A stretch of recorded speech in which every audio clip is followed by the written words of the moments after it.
The revised Division 296 draft legislation contained one particular change to the measure that was significant and not announced in October last year. I'm referring to the role a person's total super balance plays in the operation of the policy, and Meg Heffron from Heffron is here to discuss it with me. Hi Meg, how are you going? Very well, thanks, Darren. That's good. Well, I think we better start with where it was before we discuss what the change has been. So let's start with how a person's total super balance previously was incorporated into this tax. Okay, well, under both the new and the old, a critical number to work out is the proportion of a person's super who's over that's over $3 million. Under the old method, you worked out that proportion just looking at the end of year balance.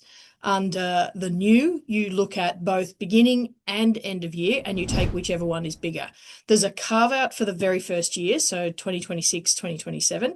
But if we ignore that and just look at what the situation is going forward, then yes, in future, we'll be looking at the greater of those two and calculating the proportion based on that number.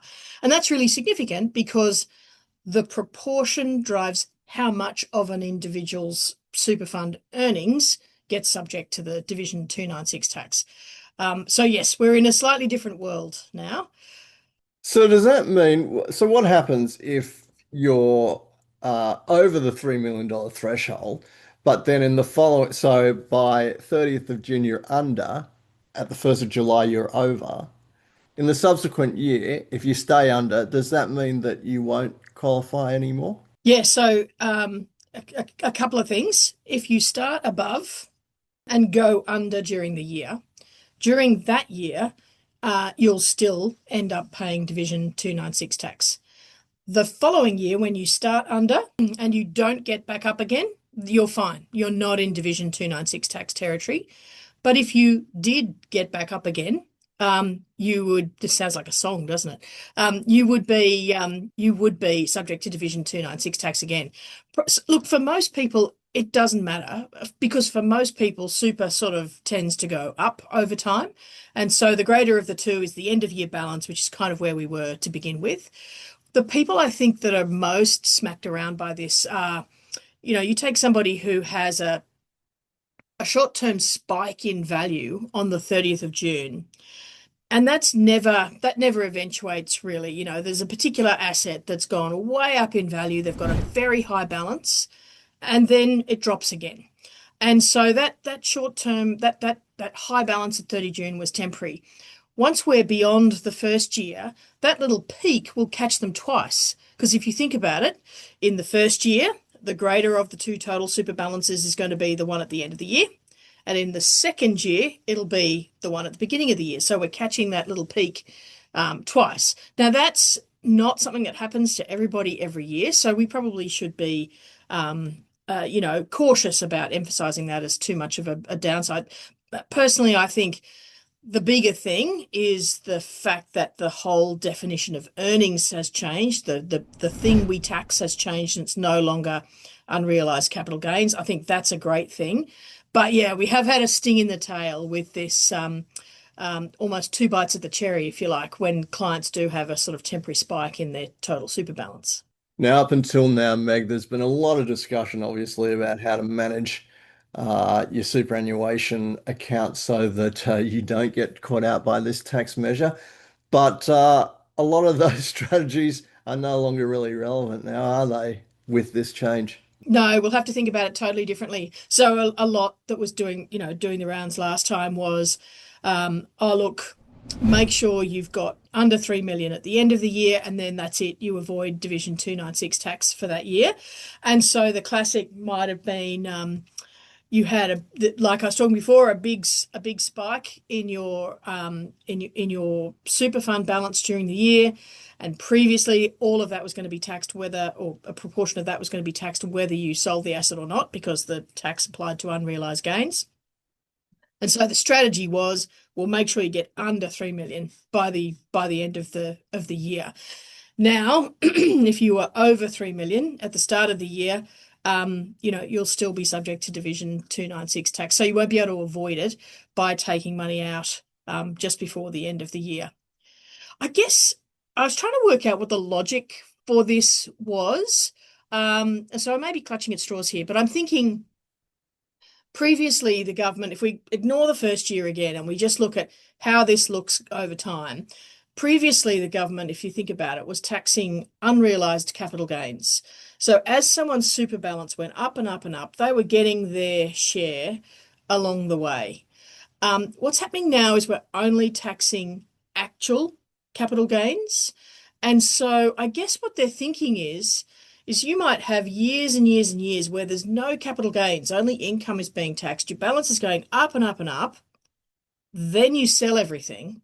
And what they don't want is for you to be able to, in that same year, take all the money out, get under $3 million, never pay Division 296 tax. So previously they were okay with just using end of year balance because they were getting their bite along the way. Now they're not. So they need you to be locked into still paying Division 296 tax in the year you might sell everything. So I would suspect it's almost a deliberate strategy on the part of the government to move to it's got to be the greater of beginning and end of year. Yeah, I think you're right there, Meg, because they would have had to compensate for any of the amendments that they made in relation to how much revenue they were going to generate.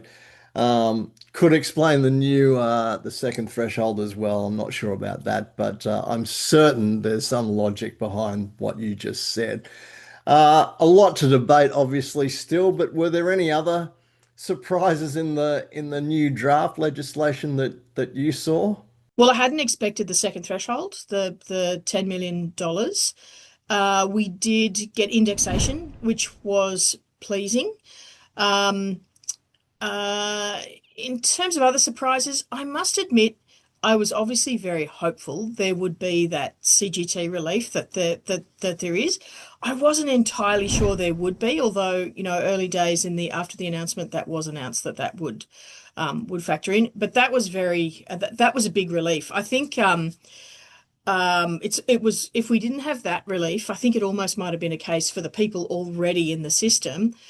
Be careful what you wish for, because if we'd had no relief on pre-2026 gains, there would definitely have been plenty of people paying more tax on realized gains than they ever would have on unrealized gains. So look, all in all, I think whilst I can always carp about things I don't like about the whatever the government does, I would have to say I'm far more relieved sitting where we are today with no tax on unrealized gains, indexation of the thresholds, and sort of more aligned to traditional tax principles when it comes to applying this extra tax. I'm very relieved with that environment compared to where we were before. Having said all that, Meg, it's going to be a lot more administration, isn't there? Yeah, look, I think so. I think we're only really just coming to grips with how with the work that's going to be involved, and probably also coming to grips with the differences between SMSFs and other funds. So that's kind of new as well, and maybe it's the only practical way they had to legislate this change in a way that we were all clamoring for, which is don't tax unrealized gains. If you're going to tax realized gains, you have to be able to apportion those between the members. And that's whilst that feels simple to all of us in SMSFs, that's very complex for other funds. So I think it'll be interesting to really get into the detail on how much work is required and by whom. So I think there's going to be a lot of work for the software providers to do in order to be ready to give the information that accountants need. There's going to be additional work for accountants to do in, I guess, verifying that they've correctly allowed for the relief on pre-2026 assets and all of those kinds of things. There'll be additional work for actuaries to do. Basically anybody in this territory is now going to need an actuarial certificate to sort of split up the overall fund earnings between the individual members.